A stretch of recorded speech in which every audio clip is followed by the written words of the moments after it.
एक क्लियर क्या होता है, आप क्या चाहते हैं, आप सुनने क्या चाहते हैं। सुनना ये चाहते हैं कि हम कह दें कि नहीं है, हम कह दें कि हैं, यही ना चाहते हैं। तो चिराग पासवान अगर हमारे पार्टी में होते, हमारे गठबंधन में होते, तो क्या इलेक्शन में साथ नहीं रहते। और उन्होंने जो कुछ भी कहा है सोच समझ कर कहा है। एनडीए के वो हिस्सा हैं और एनडीए के हिस्सा वो बने रहेंगे। आपके साथ ही जेडीयू नाराज़ है, मांग ही नहीं मानती केंद्र सरकार, बीजेपी की सरकार जो केंद्र में है वो मांग ही नहीं मानती जेडीयू की। विजेंद्र यादव आपके कैबिनेट में सहयोगी हैं, जेडीयू कोटे से मंत्री हैं, वो कह रहे हैं कि हम तो थक गए विशेष राज्य का दर्जा मांगते मांगते, और अब हम बिहार मांग ही नहीं करेगा विशेष राज्य के दर्जे की। नमस्कार, आप देख रहे हैं डीटीवी भारत और मैं हूं अभिषेक मिश्रा। कृषि कानून को लेकर विपक्ष आज सड़क पर था। कुछ दूसरे राजनीतिक सवाल भी हैं जिन पर हम बातचीत करेंगे। हमारे साथ बिहार के कृषि मंत्री अमरेंद्र प्रताप सिंह सर मौजूद हैं। सर, पूरा विपक्ष आज सड़क पर था, विपक्ष की जो तमाम पार्टियां हैं वो सड़क पर था कृषि आंदोलन के समर्थन में। किस लिए कृषि आंदोलन है, मैं यही तो पूछ रहा हूँ सबसे। ये कृषि आंदोलन किस लिए चल रहा है? नहीं, वो कह रहे हैं कि जो 3 बिल केंद्र सरकार ने लाए हैं वो काला कानून हैं, तमाम तरह जो किसान संगठन कर रहे हैं वही बात बिहार में विपक्ष कर रहा है। ये जो 3 बिल हैं जो लाया है भारत सरकार ने, ये तीनों बिल किसानों के हित में है और किसानों ने इन्हें स्वीकार कर लिया है। इन तीनों बिल में जो कमियां हैं, खामियां हैं, ये बताने के बजाय आंदोलन क्यों कर रहे हैं? भारत के कृषि मंत्री ने कहा, अपील किया कि आप आएँ, हम बात करने को तैयार हैं, आप बताएं कि इसमें क्या कमी है। उनके नेता टिकैत ने कहा कि आप तीनों बिल रद्द कर दीजिए और इसके बाद जो है हम आपसे बात करेंगे। तो फिर बात करने के लिए क्या बचेगा? और इन तीनों बिल को इस देश के तमाम किसानों ने कबूल कर लिया। किसान इसमें है कहाँ? और जब ये बात कहा जा रहा है किसान आंदोलनकारियों के द्वारा, आप किसान आंदोलन बोलते हैं, तो उन तथाकथित किसान आंदोलनकारी हम बोलते हैं उन्हें, उनके द्वारा यह कहा जा रहा है कि आंदोलन 2024 तक चलेगा, यानी लोकसभा के चुनाव तक चलेगा। ये आंदोलन राजनीतिक है कि किसानों के आंदोलन है? आपके साथ ही जेडीयू नाराज़ है, मांग ही नहीं मानती केंद्र सरकार, बीजेपी की सरकार जो केंद्र में है वो मांग ही नहीं मानती जेडीयू की। विजेंद्र यादव आपके कैबिनेट में सहयोगी हैं, जेडीयू कोटे से मंत्री हैं, वो कह रहे हैं कि हम तो थक गए विशेष राज्य का दर्जा मांगते मांगते, और अब हम बिहार मांग ही नहीं करेगा विशेष राज्य के दर्जे की। देखिए, अगर नाराज़ हैं तो हम मिल के नीतीश बाबू के नेतृत्व में सरकार कैसे चलाते? हम नाराज़ नहीं हैं। देखिए, हर एक दल का अपनी कुछ नीतियाँ होती हैं, उनके अलग एजेंडा होते हैं और उन एजेंडों के हिसाब से वो अपनी बात रखते हैं। आखिर डेमोक्रेसी है। डेमोक्रेसी का मतलब क्या होता है कि कुछ अलग अलग नहीं होंगे, एक ही तरह होंगे क्या सब कोई?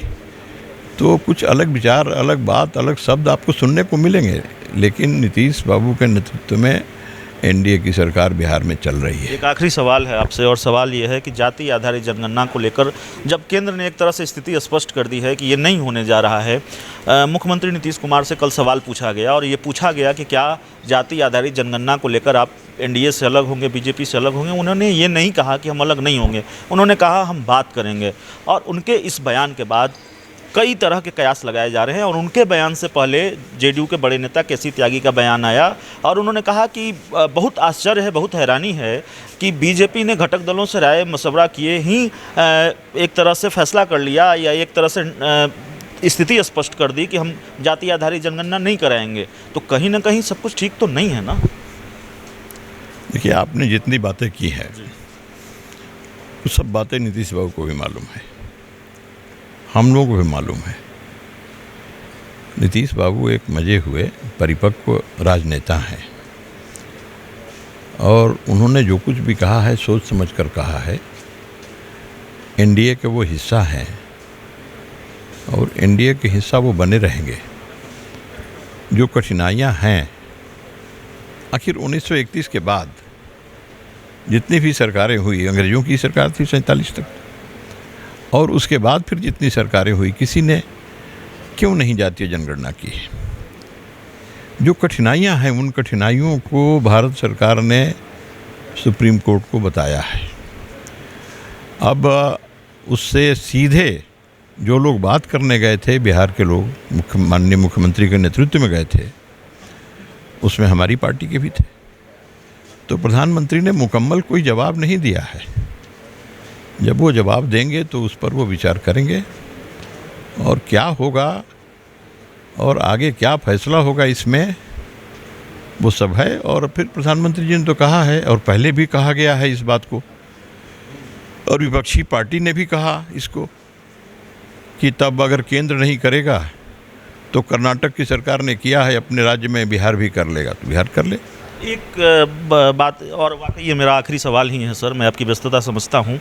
एक जो बयान बार बार आ रहा है आपकी पार्टी की तरफ से, और बिहार सरकार के मंत्री हैं नीरज कुमार बबलू जी, उन्होंने भी कहा, आपने कहा कि नीतीश कुमार एनडीए का हिस्सा हैं। चिराग पासवान एनडीए का हिस्सा हैं या नहीं है? आपकी पार्टी की तरफ से तो बयान आ रहा है कि वो हैं। इसको लेकर बड़ा कन्फ्यूजन दिखता है, बड़ा सस्पेंस दिखता है, और बीजेपी का शीर्ष नेतृत्व भी इसको क्लियर नहीं करता।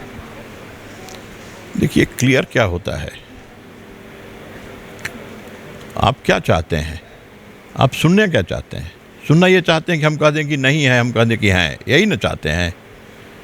तो चिराग पासवान अगर हमारे पार्टी में होते, हमारे गठबंधन में होते, तो क्या इलेक्शन में साथ नहीं रहते?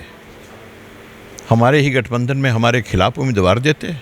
उन्होंने केवल नीतीश कुमार के और जदयू के खिलाफ ही कैंडिडेट नहीं दिया, वो हमारे खिलाफ भी कैंडिडेट दिए। तो आप नहीं समझ सकते, आप तो पत्रकार हैं, आप तो खोजी हैं। जहाँ न पहुँचे रब्बी वहाँ पहुँचे कभी। तो आप तो वहाँ पहुँच जाना चाहिए जहाँ सूरज की रोशनी नहीं पहुँचती। आप ये छोटा सवाल और सीधा सवाल हमसे जान। बात का मतलब समझ गया सर। बहुत साफगोई के साथ आपने कहा है कि चिराग पासवान ने न सिर्फ नीतीश कुमार को हराया है बल्कि बीजेपी को भी हराया है, इसलिए चिराग पासवान एनडीए का हिस्सा नहीं हो सकते। और जाति आधारित जनगणना और विशेष राज्य के दर्जे को लेकर जेडीयू की जो नाराजगी सामने आई है, जेडीयू खेमे की तरफ से जो बयान सामने आया है, उस पर बिहार के कृषि मंत्री अमरेंद्र प्रताप सिंह से हम बात कर रहे थे। इस पूरी खबर में, इस पूरे इंटरव्यू में इतना ही।